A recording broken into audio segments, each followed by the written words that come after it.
오늘의 말씀은 마태복음 28장 19절에서부터 20절까지입니다.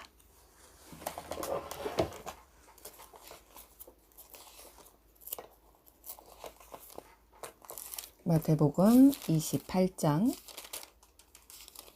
19절에서 20절 말씀.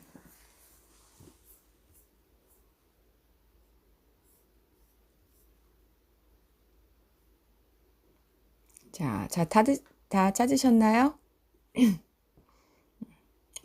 제가 봉독하겠습니다.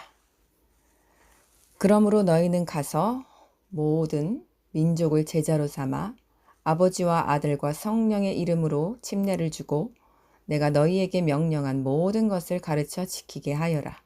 보라, 내가 이 세상 종말까지 모든 날을 너희와 함께 있을 것이다. 아멘.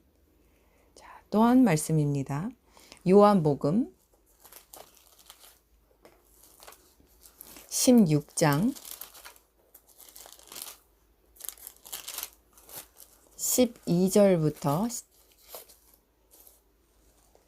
15절까지 또 제가 봉독하겠습니다. 16장, 요한복음 16장 12절부터 15절까지입니다.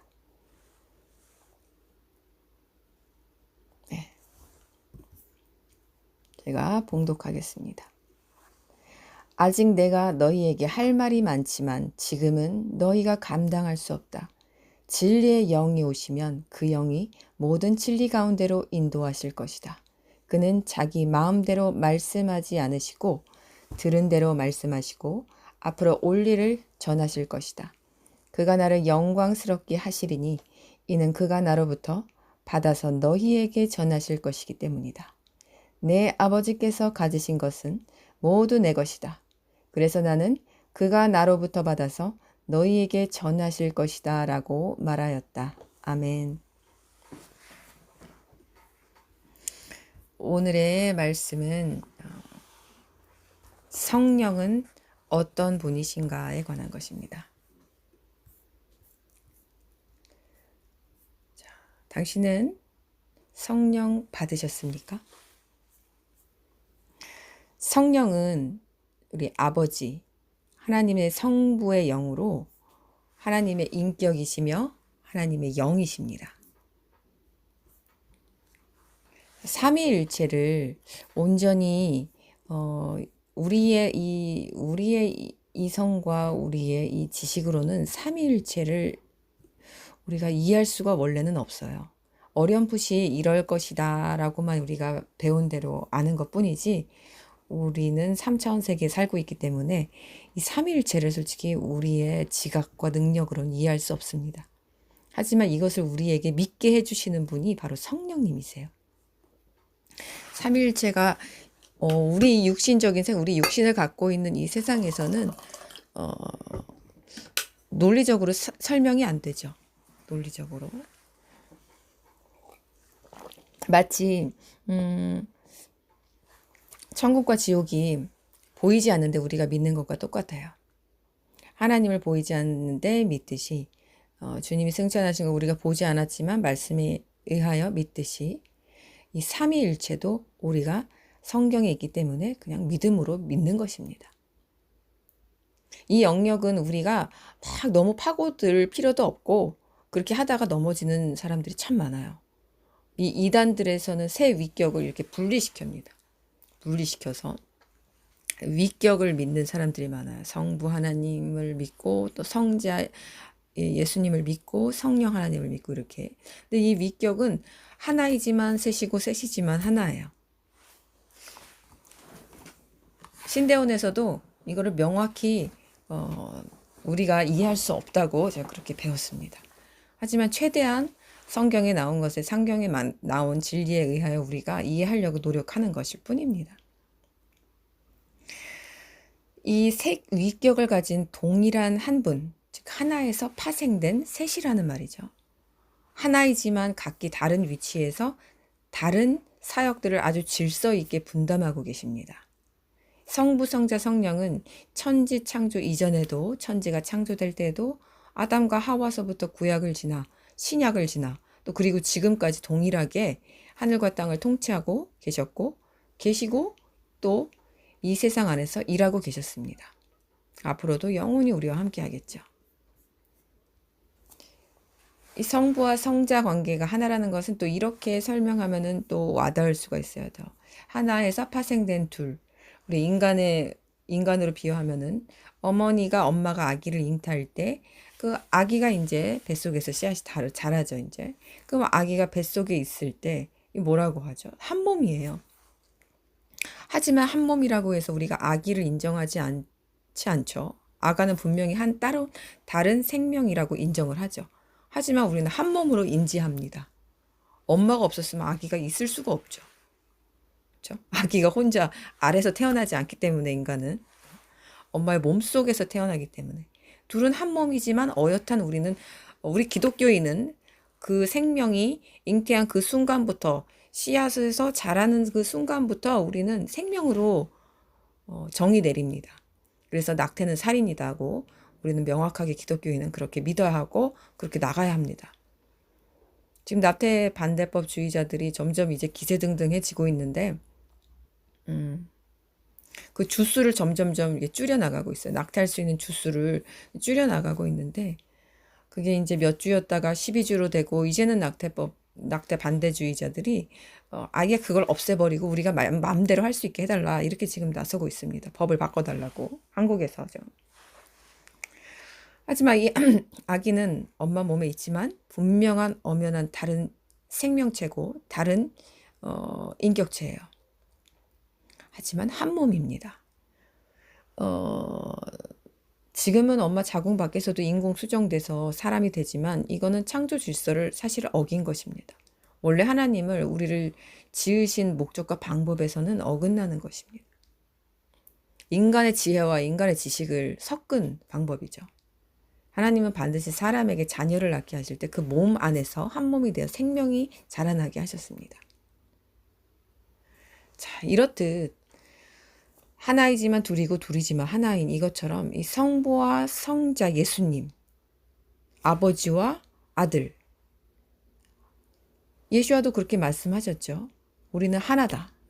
아버지와 나는 하나다. 요한복음에 많이 나오죠. 이 한 몸 된 이름. 하지만 예수와는 하나님이 될 수 없어요. 또 하나님은 예수와가 될 수 없어요. 그렇죠? 이걸 엄마와 잉태된 아기로 생각하면 조금 이해가 우리가 갈 수 있어요. 예수와가 하나님이 될 수 없고 하나님이 예수와가 될 수 없는 거는 하나님은 인간의 몸을 입지 않았기 때문에 아들이 될 수 없습니다. 아들은 하나님의 자리를 차지할 수 없습니다. 그럼 루시퍼가 됩니다.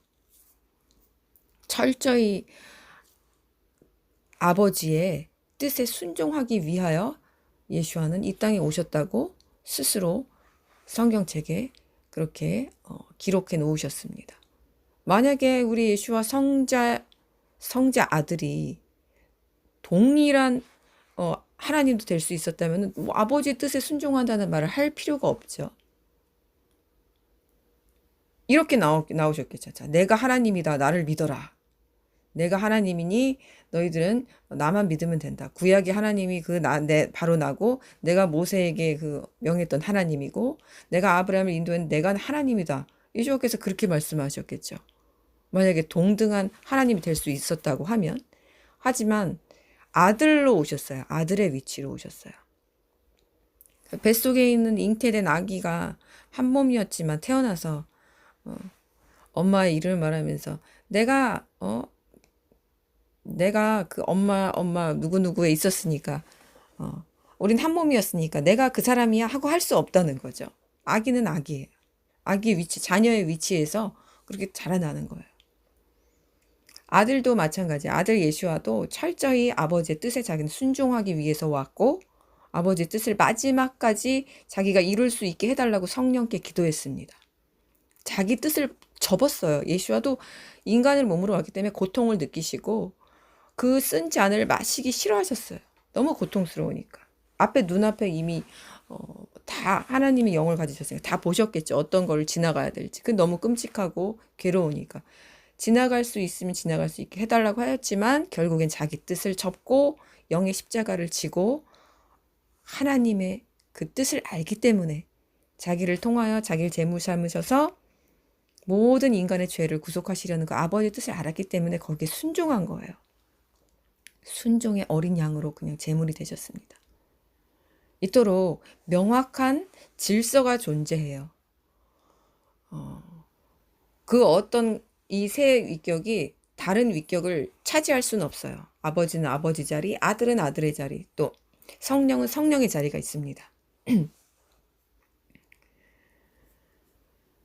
그래서 주님이 철저히 아들의 위치에서 모든 사역들을 다 아버지 하나님의 뜻 아래서만 행하셨죠. 심지어는 병을 고쳐달라는 여인에게도 이렇게 말했어요. 자녀의 떡을 취하여 개들에게 던짐이 마땅하지 않아. 여기서 자녀란 이스라엘 택한 민족이고 여기서 여자는 이방인이었는데 개로 비유하셨어요. 그래서 자신은 아버지로부터 명받은 택한 자들, 이 이스라엘 민족을 위해서만 사역하도록 부름받았다고 공포하셨습니다. 이때 이것을 알아들은 이 겸손한 이방 여인은 개라도 주인 밥상에서 떨어진 부스러기를 먹는다고 하였죠. 여기서 주인 밥상이란 택한 이스라엘 민족을 말합니다.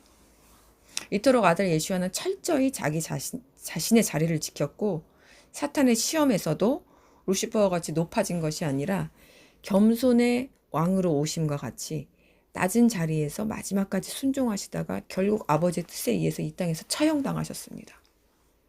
그리고 그 순종은 결국 아버지로부터 모든 심판권을 양도받는 모든 이 하늘과 땅의 권세를 물려받게 하였죠. 자, 세 번째 위격이니 성령은 성자 예수와 아들 예수와가 하늘로 올라가셔야지만 이 땅에 온전하게 완전히 모든 믿는 자에게 풀어져서 주어질 수 있었습니다. 바로 이 성령이 모든 말씀을 성경의 모든 말씀을 성취하기 위해서 그렇게 질서가 이미 정해져 있었어요. 성령이 삼위일체 하나님 중에 하나이기 때문에 이 땅에 먼저 그냥 자기의 뜻대로 오실 수 없으셨습니다. 정해진 정확한 질서와 계획이 있으셨어요. 세 분은 이미 그걸 태초 전부터, 그렇죠? 우리가 이 땅에 발 딛기 이전부터 이미 아담과 하와 이전부터 다 이미 알고 계셨겠죠.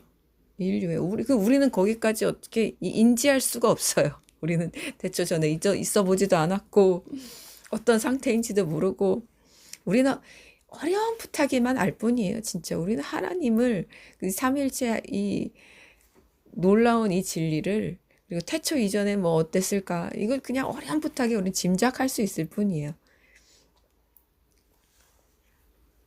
그래서 성령은 반드시 이 아들 예수와가 올라가셔야지만 이 땅에 오실 수 있으셨어요. 그렇다면 뭐 성령이 그전에는 이 땅에 존재하지 않았나? 그건 또 아니에요. 성령은 이미 태초 이전부터 아담과 하와가 지어질 때부터 그 이후에도 가인과 아벨 때에도 또 그 살인 이후에도 이미 존재했어요. 하지만 소수의 사람들, 아주 소수의 택한 자에게만 존재했어요. 아브라함에게, 모세에게, 아론에게, 엘리야에게 임하셨고 엘리야의 성령이 엘리사에게도 머물었고 또 다윗에게도 머물렀죠. 역대상 12장 18절에 보면은 이런 말씀이 나와요. 그때에 성령이 30명의 우두머리 아마새를 감싸시니 이르되 다윗이여 우리가 당신에게 속하겠고 이새의 아들이여 우리가 당신과 함께 있으리니 원하건대 평안하소서라는 말씀이 나옵니다. 성령이 이때도 30명의 우두머리 아마새를 감싸셨다고 나와요. 하지만 성령이 지금처럼 이 세상 모든 성도들에게 부어지진 않았습니다. 그래서 아주 깨달음이 아주 극소수로 주어졌어요. 하나님을 아는 지식이. 이 성령님만이 하나님을 아는 지식과 지혜를 인간에게 줄 수 있는데 그래서 아주 극히 적은 선지자들만 이것을 받았던 거예요. 그러니 천국 가는 문이 얼마나 좁았겠어요. 얼마나 좁았겠어요. 참으로 좁았겠죠. 구약의 시대 때는 정말 적은 수만 천국에 갈 수 있었던 거예요. 그래서 이 적은 수만, 이 모조리 다 몽창 다 지옥으로 들어가고 있는데 이거를 안타깝게 여기신 우리 아버지께서 이제 아들을 이제 보내실 차례가 됐습니다. 아들 예슈아 마시아가 이제 이 땅에 가셔야 만한 시간이 왔어요.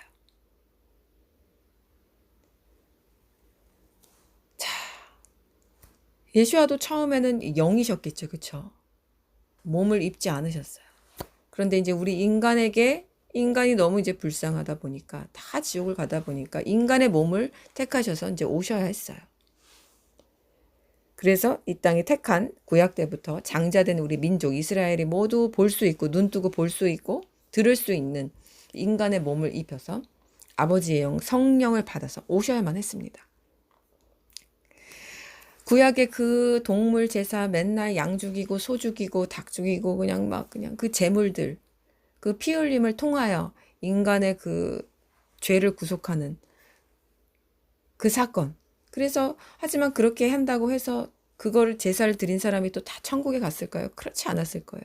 그 완악한 마음이 우리 마음이 깨져야 되는데 욥처럼 내가 귀로만 들었으나 이제 눈으로 하나님을 보옵니다. 이 고백이 나와야지 그 사람이 천국에 갈 수 있는데 과연 소 죽이고 양 죽여서 얼마나 천국에 갔을까요? 그 제물 드린다고 온전하게 다 제물 드린 사람이 천국까지는 않았을 거예요. 하지만 이제 하나님의 아들이 오시면 이야기가 달라지죠. 하나님의 아들을 하나님께서 직접 보내주시면 그것도 제물로서 보내주시면 이제 이야기가 완전히 달라지는 거예요. 이 소와 양의 이게 비길 수가 없는 거예요. 이것은 인간을 그냥 구원해서 천국 보내시기로 하나님이 아버지 성부 하나님이 작정하시고 보내주신 거예요. 작정하신 거예요. 모든 사람을 다 천국 보내고 싶으셔서 작정을 하신 거예요. 다 나에게 올 수 있게. 얼마나 우리 하나님 아버지가 사랑이시면 뭐 그렇게 인간들이 죄만 짓고 살인하고 그때 구약 시대 때도 얼마나 하나님을 제대로 안 믿었겠어요. 더 못 믿었겠죠. 안 믿은 사람도 있을 거고 못 믿은 사람도 있을 거고 오죽하면 노아의 때 8명만 구원받았겠습니까? 오죽하면 소돔과 고모라 때 다 멸살시키고 아브라함과 롯의 가족만. 참 기가 막힌 일이죠. 이 상상할 수가 없어요. 이 인류 중에서 단 8명. 얼마나 죄악에 관영했어요. 그런데도 불구하고 또 그것이 또 그때만입니까?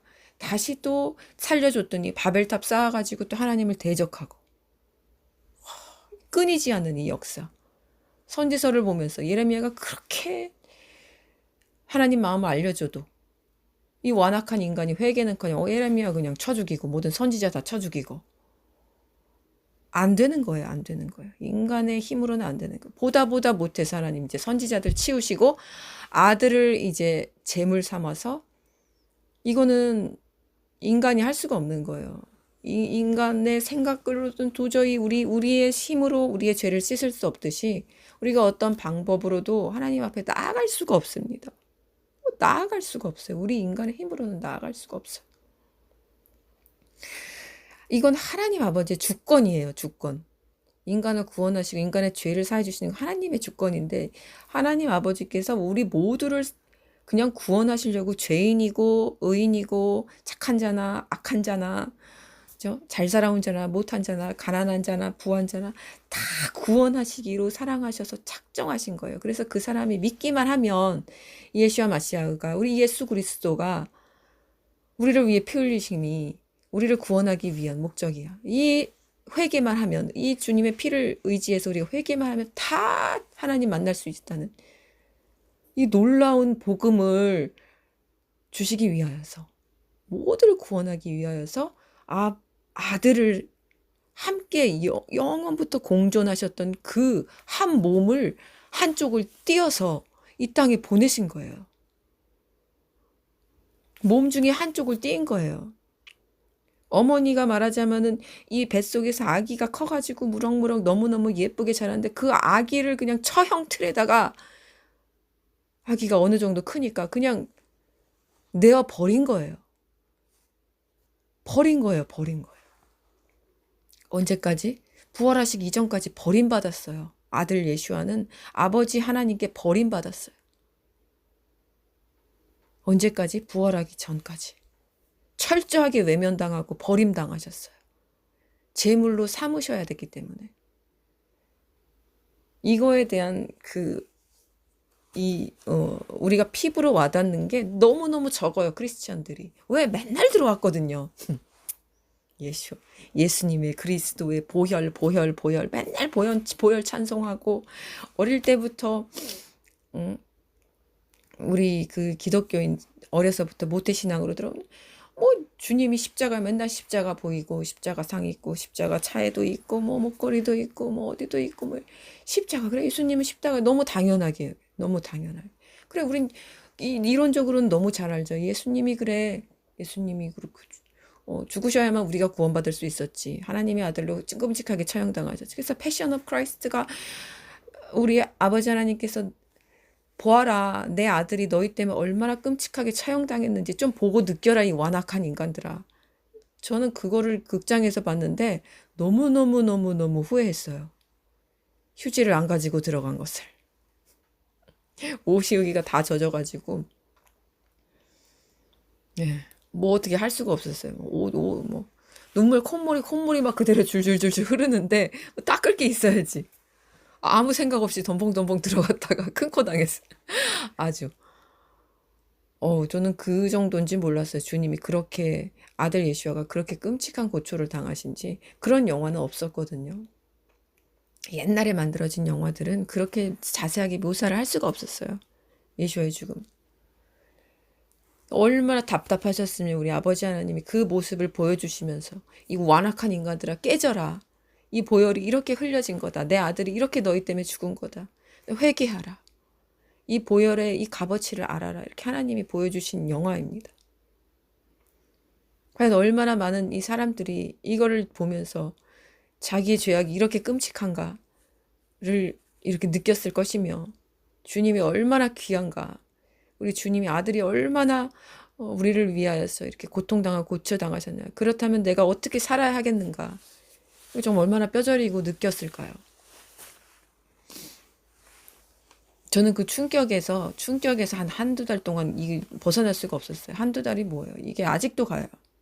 주님이 이렇게 당하셨구나. 내 죄를 위하여. 우리 인류의 죄를 위하여. 그럼 하나님 이걸 보신 아버지는 얼마나 마음이 아프셨을까? 아들이에요, 아들. 이게 삼위일체니까, 그분들은 영이시니까 이게 뭐, 그게 아니에요. 아기를 우리가 베고 이렇게 자녀를 키워보신 분들은 이해하시겠지만, 이 뱃속에 아기 씨앗이 들어오고, 이게 커나가는 순간부터, 사람의 마인드가 달라져요. 완전 다른 사람이 돼요. 진짜 다른 사람이 돼요. 이 엄청난 책임감을 느껴요. 이 자식에 대한. 이 내 안에 뱃속에 그래서 완전히 다른 사람이 돼요. 내가 사라집니다. 내가, 이 아이를 보호하기 위한 그냥 헬퍼로만 완전히 존재해요. 그래서, 뭐 내가 어떻게 되는 건 상관없는데, 이 아기한테 해가 될까봐 약도 못 먹고, 주사도 못 맞고, 뭐 어디 나쁜 곳에 간접 흡연이라도 할까, 흡연 막 이런 데 공기 안 좋은데 안 가고, 나쁜 것 안 먹고. 저도 일체 먹지 않았어요. 진짜 안 먹던 몸에 좋은 거라고는 소화가 안 돼서 못 먹었지. 뭐 일체 저는 카페인 들어간 뭐 콜라, 사이다 이런 거, 커피 다 끊었고요. 철저하게 이게 저절로 그렇게 되더라고요. 제 계획한 게 아니에요. 그냥 이 안에 생명이 있으니까 이 생명을 보호하기 위해서 이 하나님이 우리 DNA에 넣어주신 거죠. 모든 동물도 그렇게 하죠. 자기 자녀는 너무너무 이뻐해요. 악어도 뱀도 자기 새끼는 너무 귀한 줄 압니다. 이건 어디서 나온 지혜예요? 하나님이 주신 지혜죠. 이 모태에 있을 때 이 사랑, 우리가 뭐 어디서 배워서 하는 게 아니에요. 동물이 어디서 뭐 책을 보았나요? 뭐 어디서 뭐 동영상을 보고 익혔나요? 아니에요. 아버지의 사랑을 그냥 모든 이 살아있는 생명에다 부어주신 거예요. 그래서 우린 저절로 알죠. 그래서 그 예수아가 아버지의 영을 받아서 이 땅에 오셨고, 이제 우리는 모든 인류가 그 희생값을 담보로 스폰서 그 이제 영주권이나 이제 그 시민권을 낼 때, 영주권을 낼 때 그 이제 그 선진국에서 스폰서가 필요합니다. 스폰서란 뭐냐? 담보예요, 담보. 내가 이 사람이 이런 이름이 있는데 이런 이 세상에서 이런 일을 하고 있고 이런 직급이 있고 아주 믿을 만한 신뢰한 사람입니다. 내가 이 사람을 스폰서로 두고 있습니다. 그러니까 나에게 거주할 수 있는 권리를 주십시오. 이렇게 하는 거예요. 그래서 그 스폰서에 따라서 영주권이 나올 수도 있고 안 나올 수도 있어요. 스폰서는 완전히 딱 확증된, 나라에서 봤을 때 공인된 사람이어야 돼요. 직업이 아주 확실해야 한다는 거죠. 그래서 우리는 이 인간 세상에서도 그래요. 스폰서가 확실해야지 내가 그 땅에 거주할 수 있는데 우리가 천국 갈 수 있는 스폰서를 얻은 거예요. 단 한 명의 스폰서, 우리를 천국으로 인도하는 열쇠를 주신 거예요. 어떤 키로도 안 열려요. 딱 한 가지 키만 열리는데 바로 우리 예수와 마시아를 주신 거예요. 그래서 그 키를 예수와를 통해서 주셨는데 예수와를 오셨는데 이게 인간의 몸을 입고 오셨기 때문에 다 주님이 서신 고기에서만 복음을 들을 수가 있었어요. 우리 12제자 5,000명도 있었지만 다 깨달음을 얻지 못하고 집으로 돌아갔어요. 이 오직 12제자 중에서 유다 빼고 또 11제자만 주님의 계시와 주님의 이 살아있는 진리를 먹을 수가 있었어요. 그래서 어떻게? 자, 이제 그 다음 차례가 그 다음 바톤 터치할 분이 바로 성령님이시죠. 성령 하나님.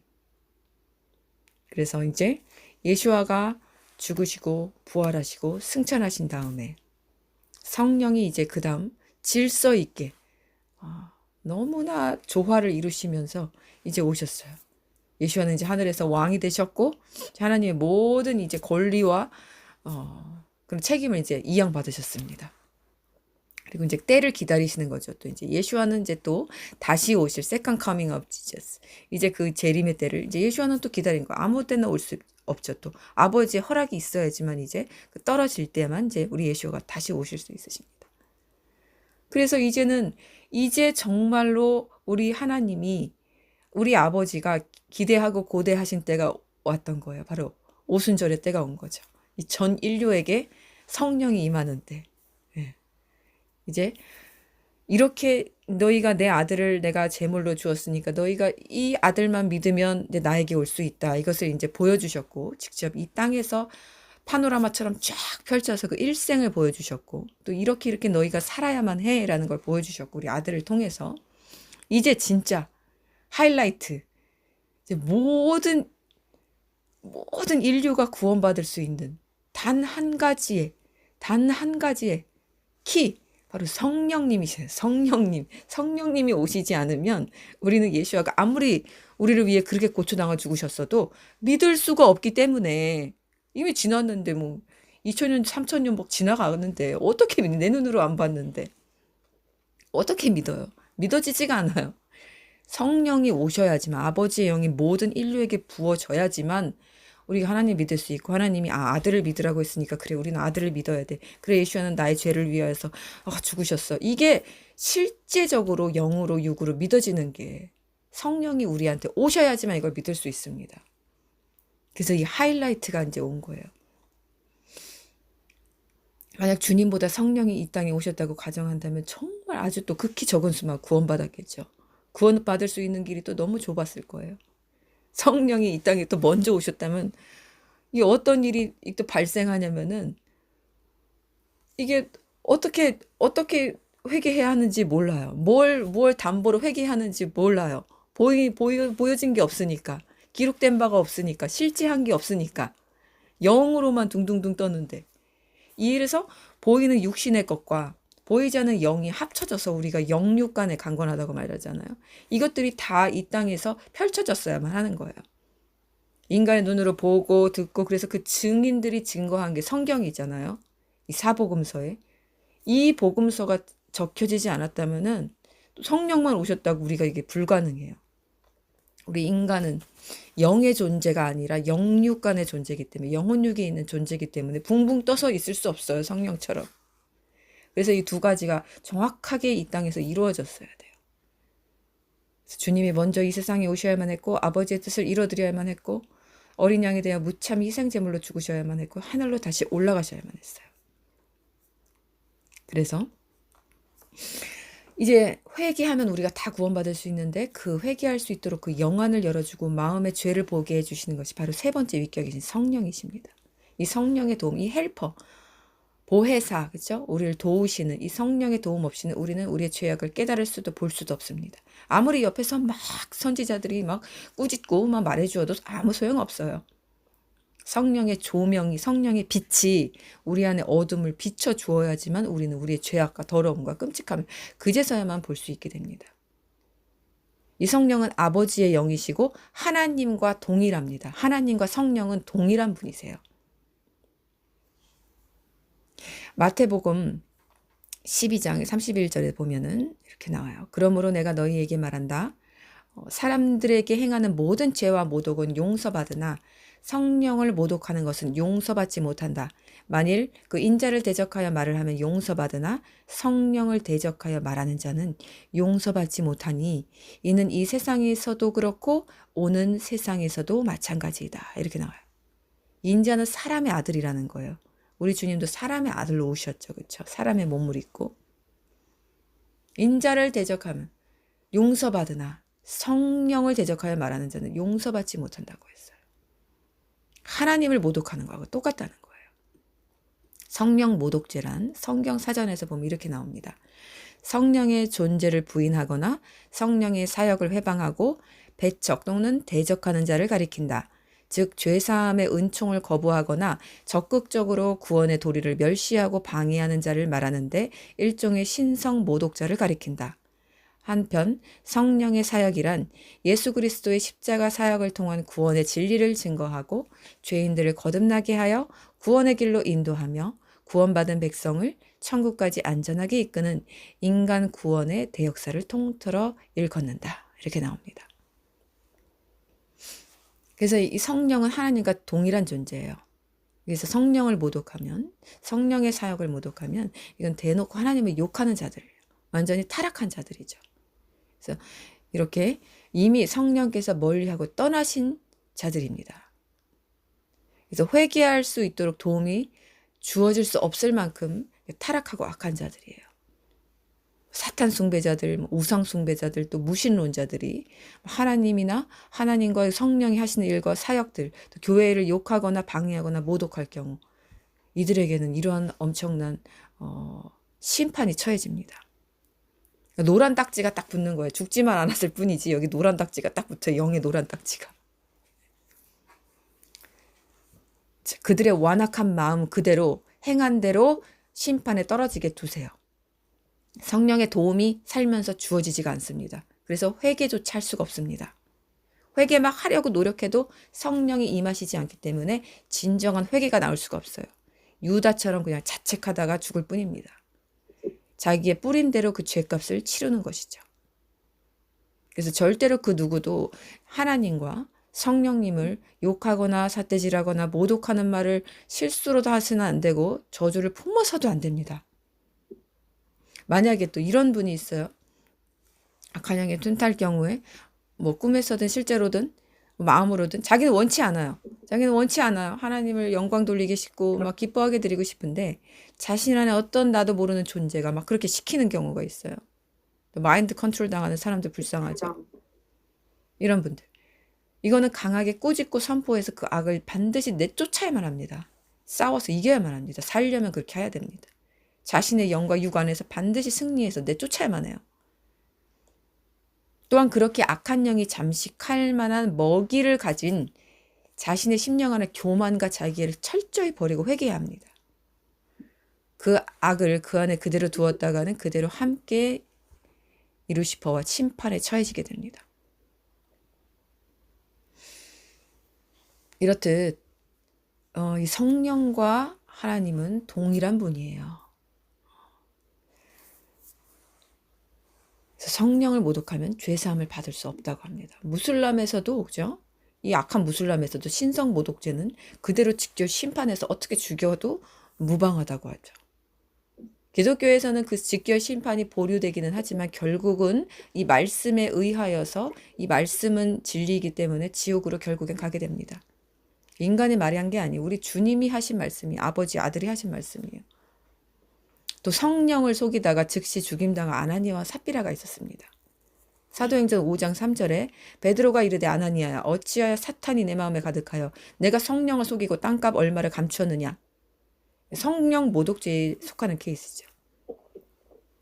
인간적으로 볼 때 이들이 한 거짓말이 사람이 보기에는 사형감이라고 도저히 생각이 안 들어요. 뭐 누구 죽인 것도 아니고 누구를 저주한 것도 아니고 간음을 한 것도 아니고 그냥 거짓말 조금 한 건데. 근데 이것은 뭐냐? 베드로를 속인 게 아니라 베드로 앞에서 한 거짓말은 베드로 안에 계신 강력하게 사역하고 계신 성령님을 속인 것입니다. 하나님을 속인 것이나 맞아. 하나님이 앞에 계신데 모세의 떨기나무처럼 하나님이 바로 앞에 계신데 그 하나님한테 거짓말을 한 거나 마찬가지예요. 보이지 않는다고. 그렇죠? 모세도 만약 떨기나무 앞에서 그런 것 때문에 모세도 죽임 당했겠죠. 그러진 않았지만 이렇게 무서운 일을 저지른 거예요. 보이지 않는다고 성령님을 무시한 거예요. 그래서 이거는 성령님, 하나님을 그 자리 바로 앞에서 속인 것과 마찬가지 있습니다. 자, 이렇듯 하나님이 어떻게 주체하는 이 성령님이 주체하는 어떤 강한 사역을 복음 사역을 하고 있을 때 또 그분이 뜻이 이루어져 나가고 있을 때 그 사역의 한가운데 서서 성령을 속이면 절대 안 됩니다. 그것은 교회 질서를 위해서라도 앞으로를 위해서라도 직결 심판에 처해질 수 있습니다. 지금도 마찬가지입니다. 성령은 누구에게도 조롱받지 않으시고 속임당하지 않으시기 때문입니다. 이것을 초대교회 때 증거로 남기게 하기 위하여 이렇게 하신 것이에요. 이것은 지금도 여전히 이렇게 일어날 수 있습니다. 그래서 우리는 하나님을 경외하고 두려워해야 하는 것입니다. 성령은 보혜사 성령님, 우리를 도와주시는 분이시나 우리의 친구가 아니에요. 우리 친구가 아니에요. 주님은 친구도 이렇게 내가 친구라 명한다 이런 말씀도 하셨지만 성령님은 우리의 친구가 아닙니다. 착각하면 안 됩니다. 우리와 눈높이를 같이 할 수 있는 대상이 절대로 아니십니다. 성령은 아버지의 영이십니다. 하나님이십니다. 그 성령은 우리를 도와주는 분이시며 아주 거룩한 분이십니다. 또한 저 보좌 위에 있는 우리 아버지 하나님을 우리 인간으로서는 도저히 알 수 있기 때문에 우리에게 영으로 임하셔서 그 아버지 마음을 전해주시려고 도와주시는 분이십니다. 예수와께서는 사람의 몸을 입고 오셔서 우리가 어떻게 이 땅에서 살아가야 되는지, 어떻게 하나님을 섬겨야 하는지, 믿음을 어떻게 가지고 기도해야 하는지, 어떻게 좁은 길을 걸어나가고 또 사람은 어떻게 섬기고 사랑해야 하는지 가르쳐야 하는지, 어떻게 순종해야 하는지 낮아져야 하는지 몸소 보여주시기 위하여 또 마지막으로 하나님 뜻에 처형당하시기 위하여 이 땅에 오셨다면 성령께서는 성부 아버지의 마음을 우리에게 전달해 주시기 위하여 오셨습니다. 또한 사람의 심령을 감찰하시는 성령께서 우리가 간구할 수 없을 때, 나약해져 있을 때 우리 대신에 아버지 하나님께 또 주님 앞에 우리의 기도를 대신 드려주시는 역할을 하십니다. 마치 소통하는 전화기 같아요. 그렇죠? 이렇게 반대로 우리의 심령을 간구를 하나님께 전달해 드리기도 하고 우리 하나님 아버지의 마음을 우리에게 전달해 주시기도 합니다. 그래서 우리를 돕는 자라고 보혜사 성령이라고 하는 것이죠. 성경 사전에 보면 성령은 이렇게 설명이 되어 나옵니다. 거룩한 영, 창조주 하나님의 영, 성신이라고도 한다. 삼위일체 하나님 중 아버지 하나님, 아들이신 그리스도와 구별되는 제3위격, 하나님의 영, 여호와의 영, 하나님의 성령, 예수의 영, 보혜사 등으로 불린다. 성령은 성부, 성자와 함께 창조 사역을 하셨고 성도의 구원을 이루시고 완성하시며 성도 가운데 함께 계신다. 또한 성령은 의지, 마음, 생각, 지식, 말, 사랑 등 인격적 속성을 가지고 계신다. 따라서 거짓말이나 시험하는 것, 거스르는 것, 근심하게 하는 것, 욕되게 하는 것, 회방하는 것은 모두 성령을 대적하는 죄악이다. 정확하게 잘 나와 있습니다. 성경 사전에. 성령님은 인격을 가지고 계세요. 인격이십니다. 성령이 이 땅에 무상으로 부어졌지만 성령은 아주 인격적이시기 때문에 하나님이 인격적이시듯 그 영이시기 때문에 우리의 자유의지 우리가 믿음의 고백을 드리고 우리의 의지를 드려야지만 성령께서 우리에게 임하여 주십니다. 우리의 의지를 굳건하게 해주시고 우리가 흔들리지 않고 주를 바라볼 수 있도록 도와주십니다. 입으로 회개가 아닌 진짜 영으로 자복하여 구원에 이르는 회개를 할 수 있도록 도와주십니다. 그리고 그 뒤에도 삶의 변화가 일어나도록 도우십니다. 하지만 우리 안에 겸손한 낮은 마음이 없으면 성령께서는 절대로 도와주시지 않으십니다. 강팍해지고 완악해진 딱딱한 땅에는 절대 씨를 뿌리지 않으세요. 몇 번 노크는 해주십니다. 몇 번 노크는 해주세요. 하지만 우리 이 인격적인 성령님은 문을 부수고 들어오시지 않으십니다. 강하게 노크하실 수는 있으세요. 이제 때가 다 돼서 빨리 일어나라 하고. 하지만 역시 문을 열고 안 열고는 우리의 자유에 맡기십니다. 아무리 강하게 두드리셔도 우리의 인격을 억지로 치고 들어와 문을 부수시진 않으십니다. 윤경자매님 혹시 음소거 되셨나요? 마이크가 울려서 그래요.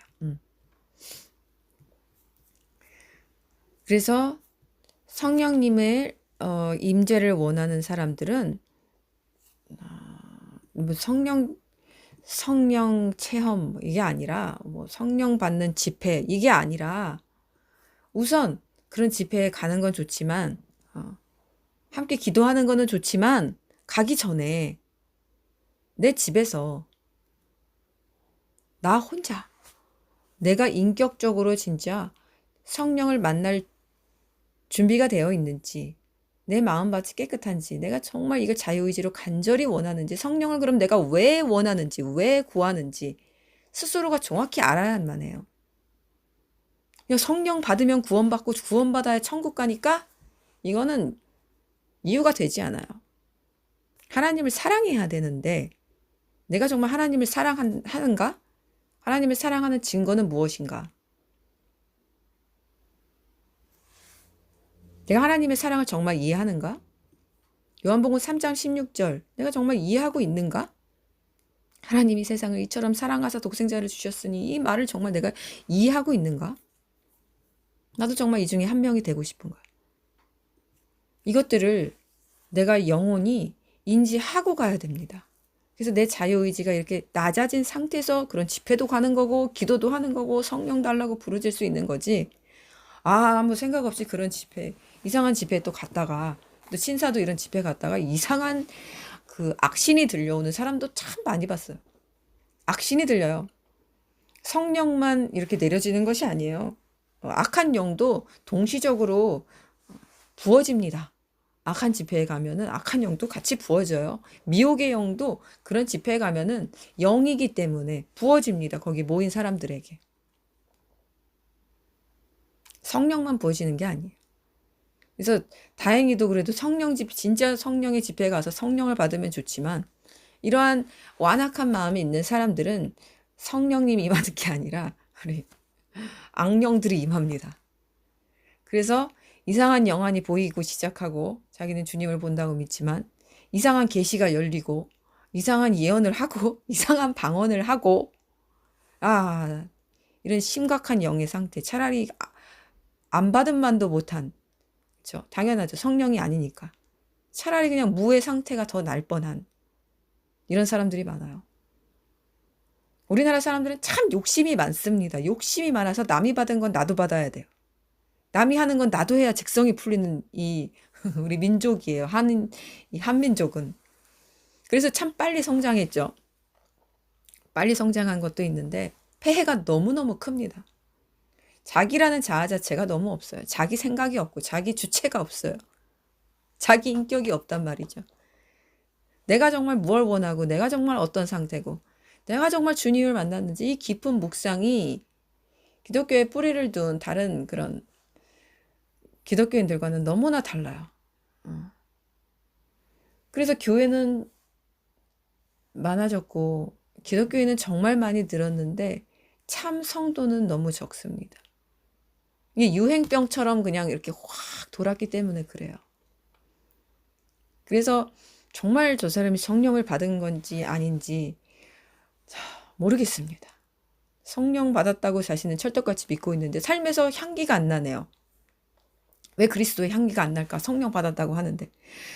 교회 사역 열심히 하고 섬기는 거 열심히 섬기고 목사님에게 충성봉사 하는데 왜 성령 받았다는 증거가 보이는 것 같긴 하는데 왜 인격에서는 성령의 열매 9가지가 인격에서 맺혀지지 않을까? 성령 받은 게 아니기 때문에 그렇습니다.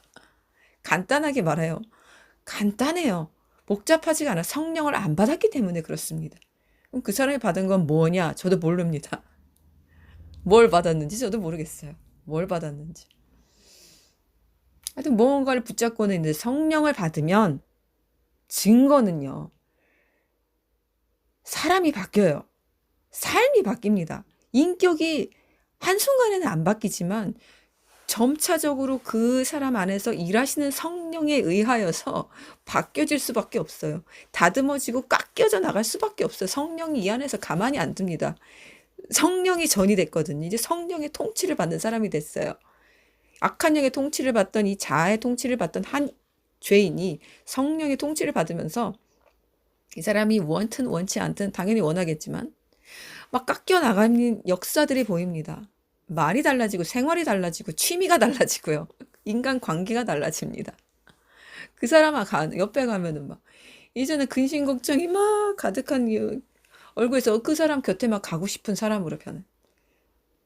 그 사람 옆에 가면은 뭔가 평안이 떨어질 것 같고 진짜 그 이방 여인처럼 응? 주인 밥상에서 떨어지는 부스러기라도 먹고 싶은 심정으로 그 사람 옆으로 가게 돼요. 우리 예수와 옆에는 항상 사람들이 많았어요. 왜 그랬을까요? 그 주님 곁에 가면 평안이 느껴져서 그래요. 뭔가 예수님 곁에 가고 싶은 거예요.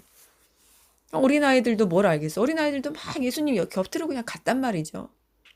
그냥 좋은 거예요. 빛이니까. 사람을 살리니까. 생명이니까. 뭐 어린아이들이 그 진리를 이해해서 예수님 옆에 갔겠어요? 저절로 자석이 이끌리듯이 그냥 가게 되는 거예요. 그래서 성령이 사람을 바꾸면은 이렇게 변화가 일어나요. 이게 성령 받은 증거입니다. 그 사람에게서 빛이 발산돼요. 빛이 발산돼요. 끌어다니는 이 자성이 생깁니다. 사람은 본능적으로 살고 싶어 하지 죽고 싶어 하는 사람은 없잖아요. 지옥 가고 싶은 사람이 어디 있어요? 다 악한 자도 천국 가고 싶어 할걸요. 하지만 천국 갈 수 없다는 건 알겠죠.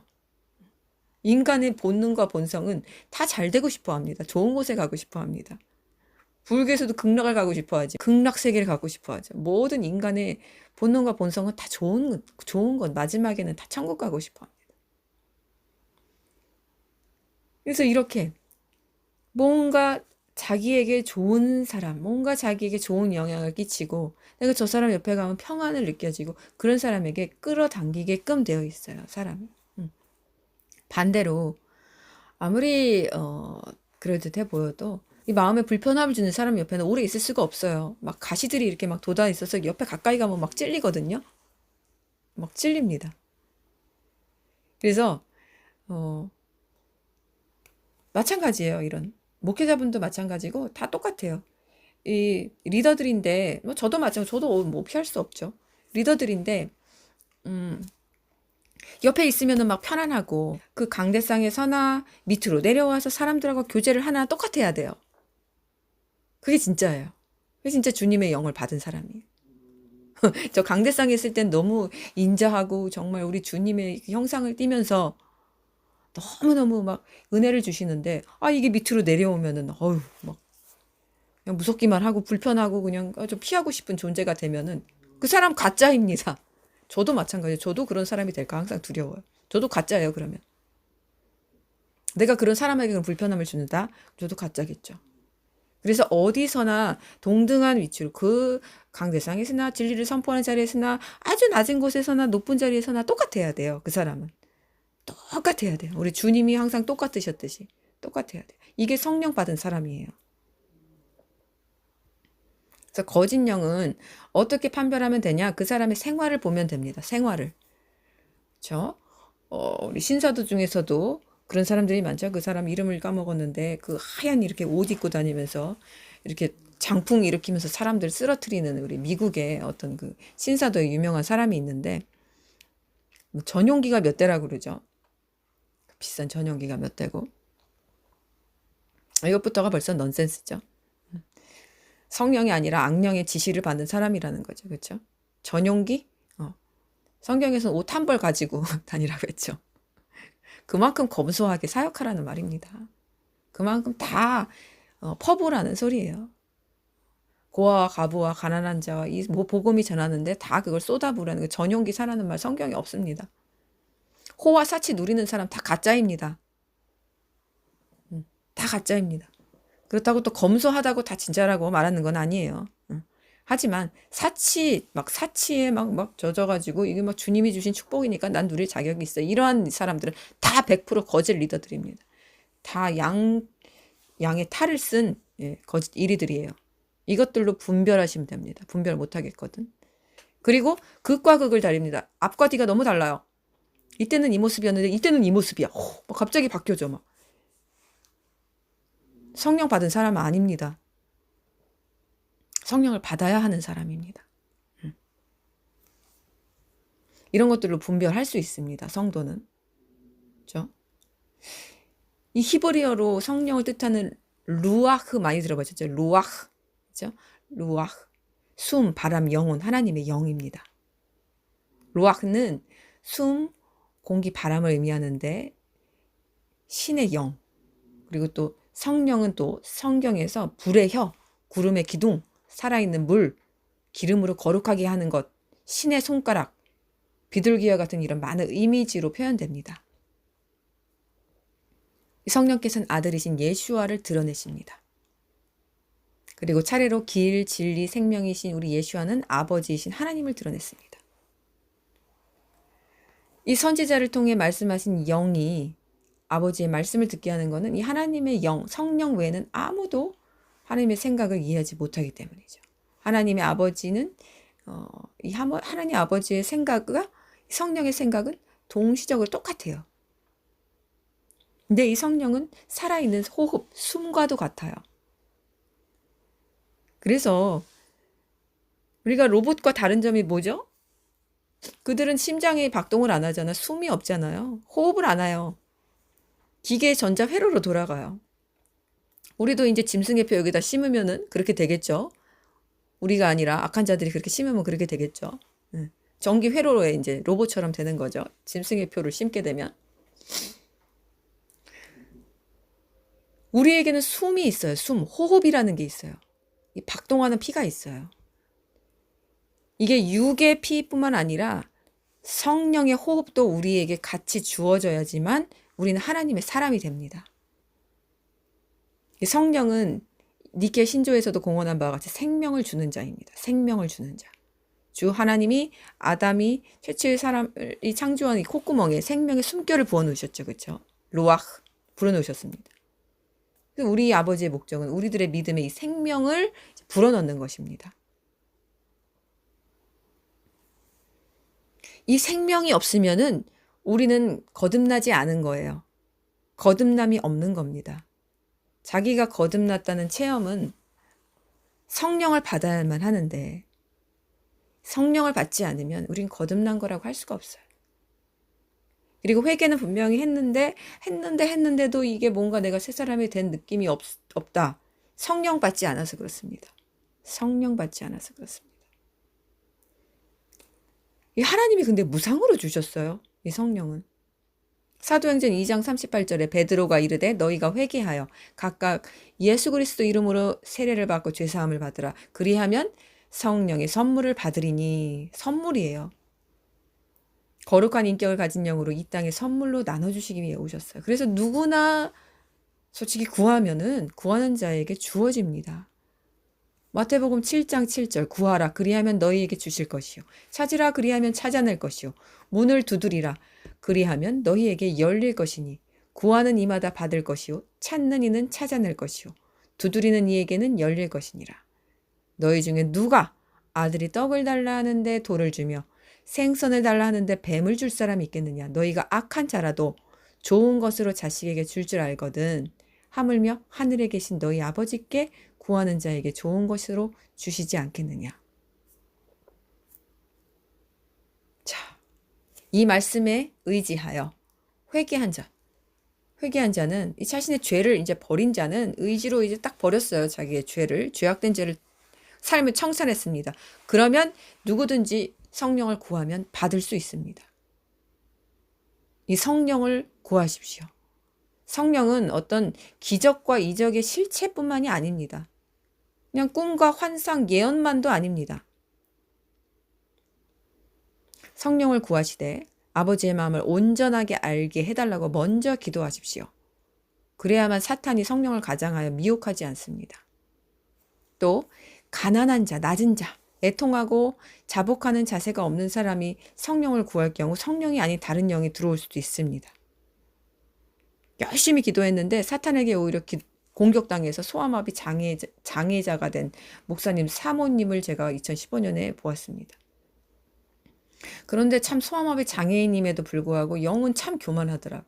자아가 전혀 죽지 않은 분이었습니다. 그래서 제가 그걸 이해를 하게 됐어요. 그래서 이 소아마비 전에는 그런 장애가 없으셨다고 해요. 원래 태어날 때부터 소아마비가 아니었어요. 그래서 그런 자아가 죽지 않은 상태에서 그런 이상한 교회 기도의 터가 도취하는 것이 분명히 있습니다. 자, 귀신이 잘 틈타는 곳, 뭐 폐가, 흉가, 거룩하지 않은 곳, 뭔가 기분이 찜찜한 이런 곳에서 기도하지 마십시오, 제발. 제발 기도하지 마세요. 무슨 극기 체험하면 극기 훈련합니까? 이런 곳으로 아이들을 데려가지도 마시고 제가 중학교 1학년 때 이런 곳으로 데려가는 아주 미련한 교회에 있었어요. 그때 성령님이 보호해 주셔서 참으로 감사한데 극기 훈련한다고 믿음을 심어준다고 아이들한테 얼마나 한국 교회가 무지한지 몰라요. 저는 그때 그 와중에서도 은혜 받았지만 귀신 소리를 틀어주고요. 거기서 기도하라고 주기도문 외우라고. 우리 공포의 집, 귀신의 집 들어가면은 나오는 그런 분위기 있죠? 그런 분위기를 막 산에다가 진짜 산이에요, 진짜 산. 가짜 산이 아니라. 그런 산에다가 이렇게 막 꾸며놓고, 중1, 영혼이 깨끗한 아이들을. 거기서 믿음 키워준답시고. 기도하라고, 막 거울 보고 기도하라고 그러고. 그리고 귀신 들어옵니다. 100%. 진짜 귀신 들어왔어요, 어떤. 그리고 그런 뒷담이 참 많았습니다. 거기서 갔는데 애가 그 이후로 이상해졌다더라. 너무너무 무지하죠. 너무 무지해요. 뭐 하는 짓인지 몰라요. 근데 저는 정말로 신기하게 성령님이 보호해 주셔서 악한 영이 들어온 게 아니라 그때 진짜 믿음이 자랐습니다. 참 넌센스죠. 어떤 사람은 귀신이 들어왔고요. 저는 진짜로 막 그때 너무 무서워가지고 기도를 막 했습니다. 주기도문 진짜 막 외우고 진짜 막 귀신 들어올 것 같더라고요. 제가 영혼이 약하면. 진짜 극기 체험했어요.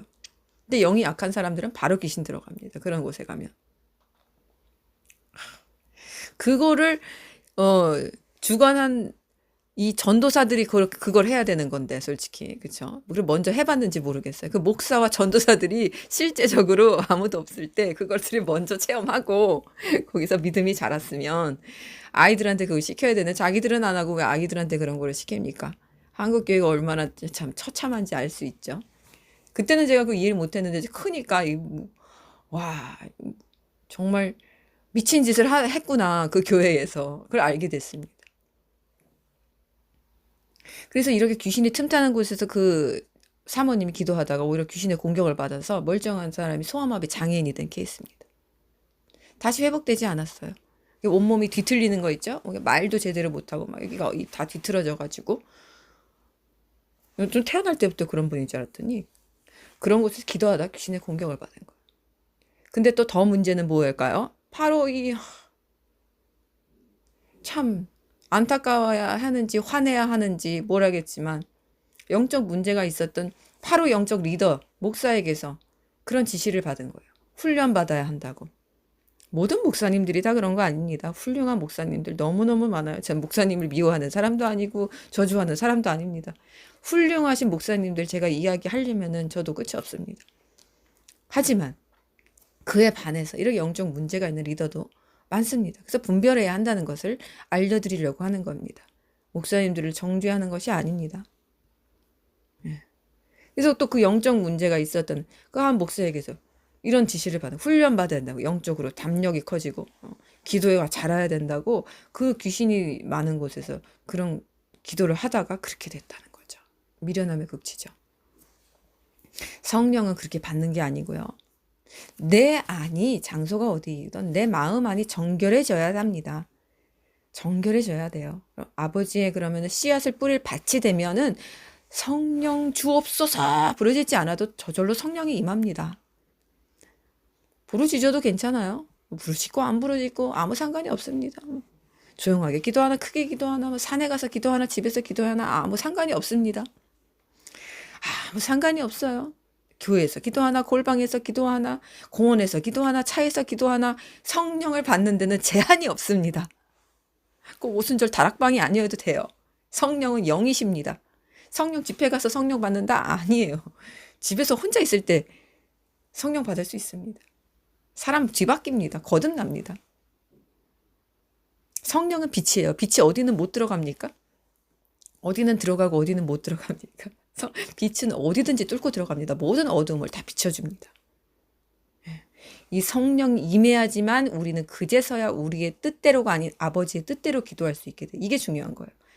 우리의 뜻대로 기도한 기도는요, 모두 주님과 상관이 없어요. 오히려 사탄의 바람이 될 뿐이에요. 또 어떤 기도는 자신을 망하게 하는 기도가 될 수도 있습니다. 우리는 하나님의 뜻에 합당한 기도를 해야 돼요. 이 기도를 할 수 있게 도와주시는 분이 성령이기 때문에, 그래서 우리가 성령을 받아야 된다는 거예요. 성령 충만하면 뭐가 영안이 열리고 뭐가 보이고 뭐 계시가 나가고 예언이 나가고 뭐 꿈과 환상이 열리니까 성령을 받는 것이 아니라, 한국 사람들이 이런 착각들에 너무 많이 빠져 있다는 거죠. 이게 다 어디에서 나왔냐? 이 거짓 미혹들에게서 나온 거예요.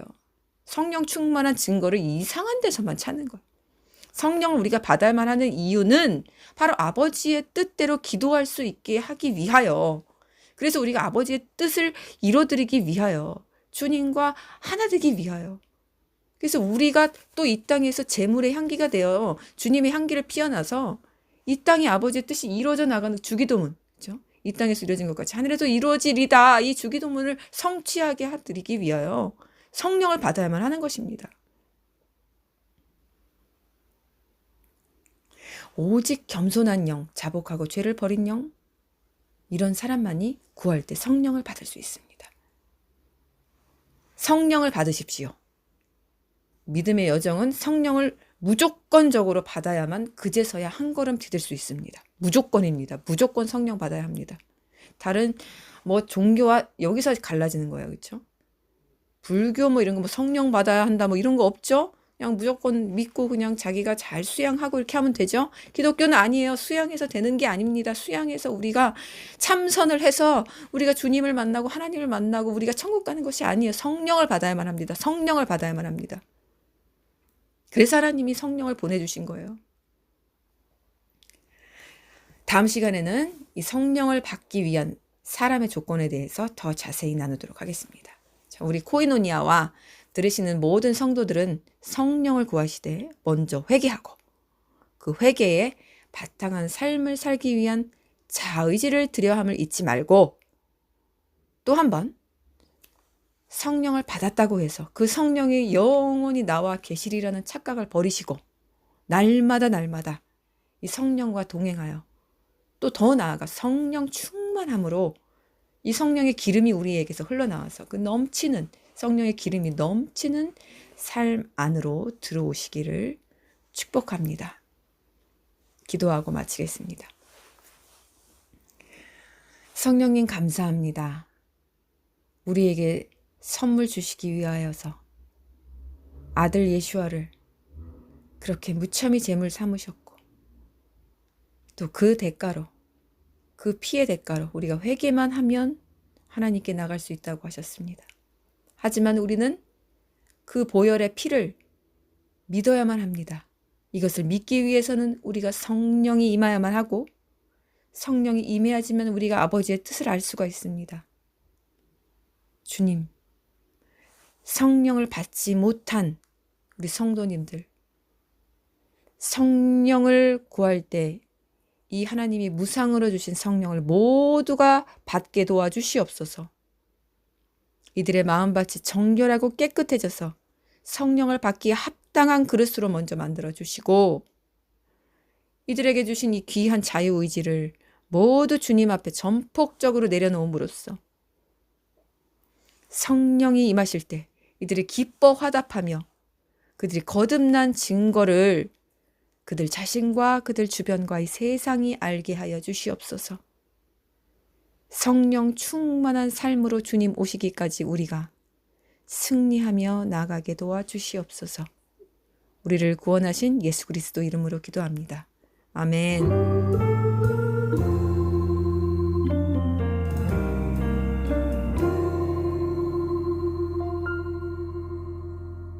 허무한 시절 지날 때, 깊은 한숨 내쉴 때, 그런 풍경 보시며 단식하는 분 있네. 고와 같이 너희를 버려두지 않으리. 내가 너희와 영원히 함께하리라. 성령이 오셨네. 성령이 오셨네.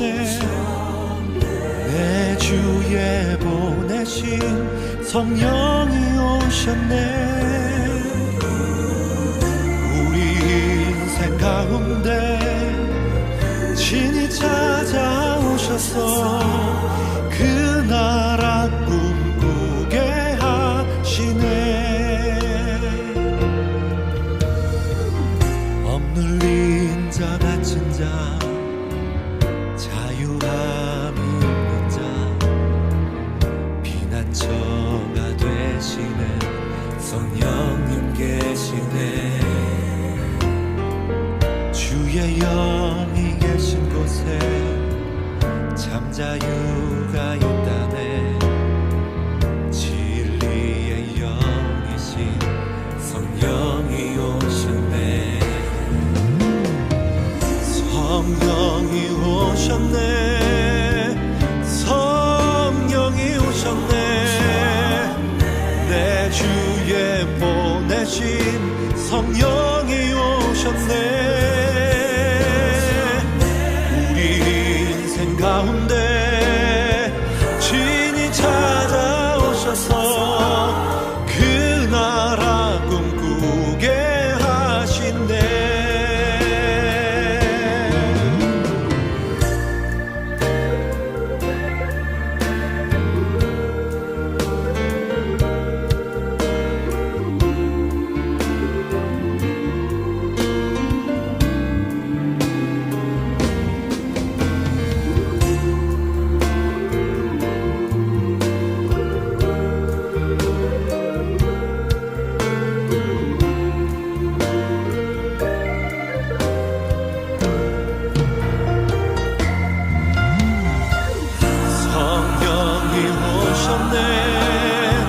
성령이 오셨네.